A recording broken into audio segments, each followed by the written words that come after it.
Hello guys, so let's discuss the weekly contest 474 problems. So the first problem is find missing elements.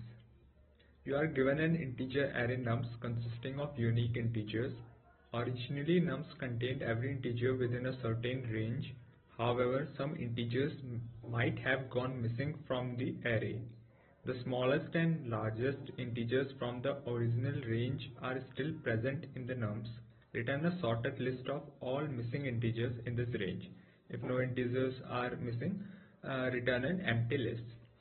So you are given an array nums and you have to return and you are given a range, means a smallest element is present in the given array and a maximum element is also present in the given array. So you have to find the numbers that are not present of this range. That is the smallest and maximum element range is not present in the array. So you have to return the list of these integers in a sorted order. So let's understand it with the example test cases. So the nums is given 1, 4, 2, 5. So the smallest element is 1 and the largest element is 5. So you have to find the missing elements of this range. Means 1 to 5, between 1 to 5. So 1 is present, 2 is present, 3 is missing, and 4 is present and 5 is present. So 3 will be our output. Similarly, let's understand it with this. The smallest is 1 and the largest is 5. So 1 is present, 2 is not present, 3 is not present, 4 is not present, and 5 is present. So our answer will be 2, 3, 4. This will be in sorted order. The constraints are less, so you can use a brute force solution also, but I will explain my solution which came in my mind. So what I am doing is I am sorting this given array to find the maximum and the minimum element. I can find it by traversing also, but I have sorted it. Then I have created a map, by map, so that I can find whether this element is present in my array or not in O of one time. So I have put all the elements of nums in the map. Then I have created an answer vector and I am iterating from the smallest element to the largest element. Means I am traversing in the range, and if the current element is not present in the map, this means it is not present in the array, so I will put it in my answer, and at last I will return the answer. So the time complexity for this will be O of n log n, because we are using the sorting and this will be the dominating factor here. So n log n, it will take n log n, this will take O of n, this will also take O of n. This will take approximately it will take O of n, and the space complexity will be O of n, because we are using a map. So the time complexity will be O of n log n and the space complexity will be O of n. So this is the solution for the first problem. Let's move to the second problem. So the second problem is maximum product of 3 elements after one replacement. You are given an integer array nums. You must replace exactly one element in the array with any integer value in the range minus 10 raised to the power 5 to 10 raised to the power 5. After performing the single replacement, determine the maximum possible product of any 3 elements at distinct indices from the modified array. Return an integer denoting the maximum product achievable. So let's understand it with this example test case.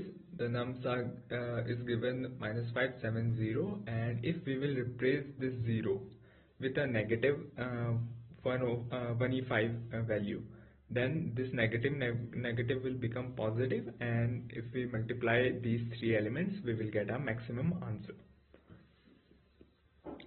Similarly here, if we will take two negative integers, then it will become the positive, and then we can replace element with 1e5, so it will give us maximum answer.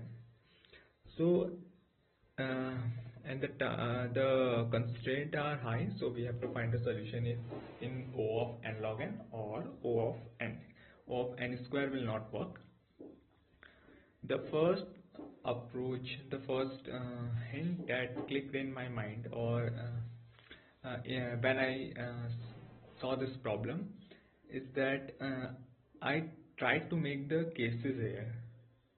Like if suppose if there is no positive elements present in the array, and suppose if there is no negative element present in the array, so I tried to make the cases, but it was complex.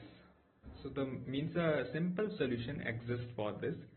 So what I am doing is I am creating a vector, and I am putting the absolute value of the elements that are given in my nums in my p vector.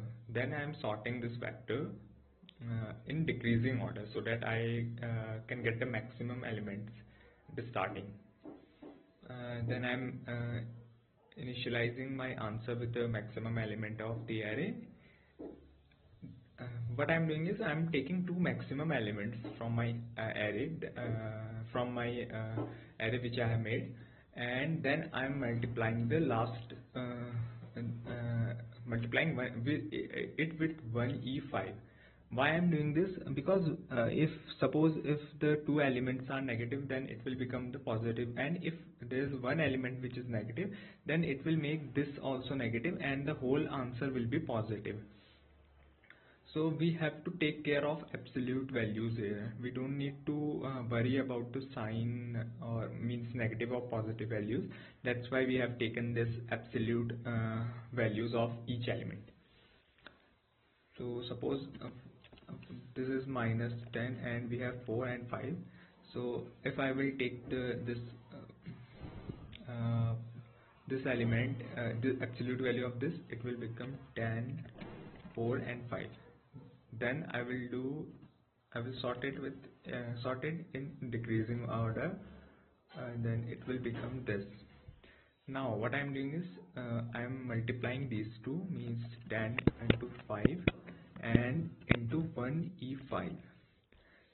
So this will become the our answer. Why this? Because suppose if we are not taking the absolute value, then what we can do is we can do this minus 10 into 5, and then we can multiply it with 1e5 to make it maximum. So this 2 negative will become positive, and multiplying it with positive will become our will create our answer maximum. So that's why we have not to worry about this negative or positive values. We are just taking the absolute values and taking the two largest values and multiplying it with 1e5, so that we can get our maximum answer. So the time complexity for this will be O of n log n, because we are using the sorting, and this will be the dominating factor, and the space complexity will be O of this n, because we are creating another vector. The space complexity can be reduced, means that we don't need to create extra space for this. But yeah, this is the solution for the second problem. These are the two problems that I solved in the contest, and the third problem is a bit tricky, and it was a binary search problem, so I will solve it. So yeah, this was the discussion for weekly contest 474. Thank you.